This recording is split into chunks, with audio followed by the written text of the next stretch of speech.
And the result is an economy that's become profoundly unequal and families that are more insecure. Just give you a few statistics. Since 1979, when I graduated from high school,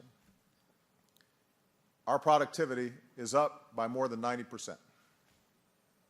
But the income of the typical family has increased by less than 8%. Since 1979, our economy has more than doubled in size. But most of that growth has flowed to a fortunate few.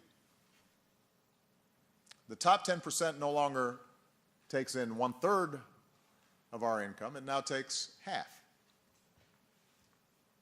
Whereas in the past, the average CEO made about 20 to 30 times the income of the average worker, today's CEO now makes 273 times more.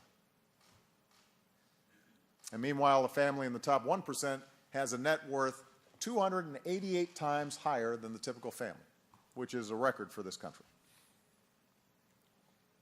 So the basic bargain at the heart of our economy has frayed. In fact, this trend towards growing inequality is not unique to America's market economy. Across the developed world, inequality has increased. Some of you may have seen just last week, the Pope himself spoke about this at eloquent length. How can it be, he wrote, that it's not a news item when an elderly homeless person dies of exposure, but it is news when the stock market loses 2 points?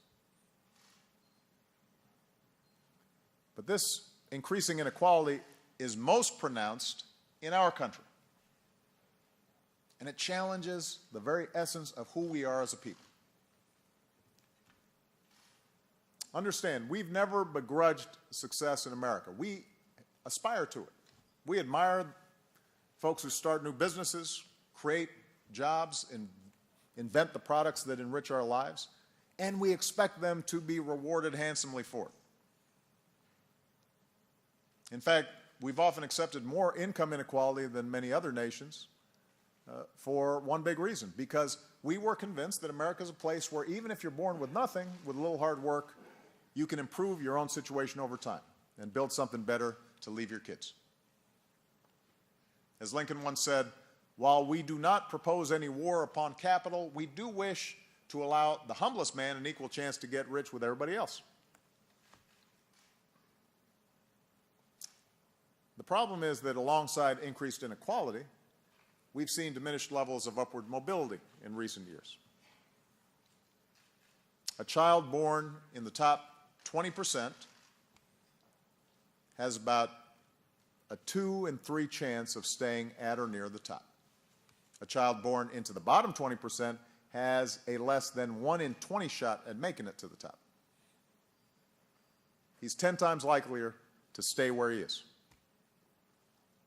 In fact, statistics show not only that our levels of income inequality rank near countries like Jamaica and Argentina, but that it is harder today for a child born here in America to improve her station in life than it is for children in most of our wealthy allies, countries like Canada or Germany or France. They have greater mobility than we do, not less.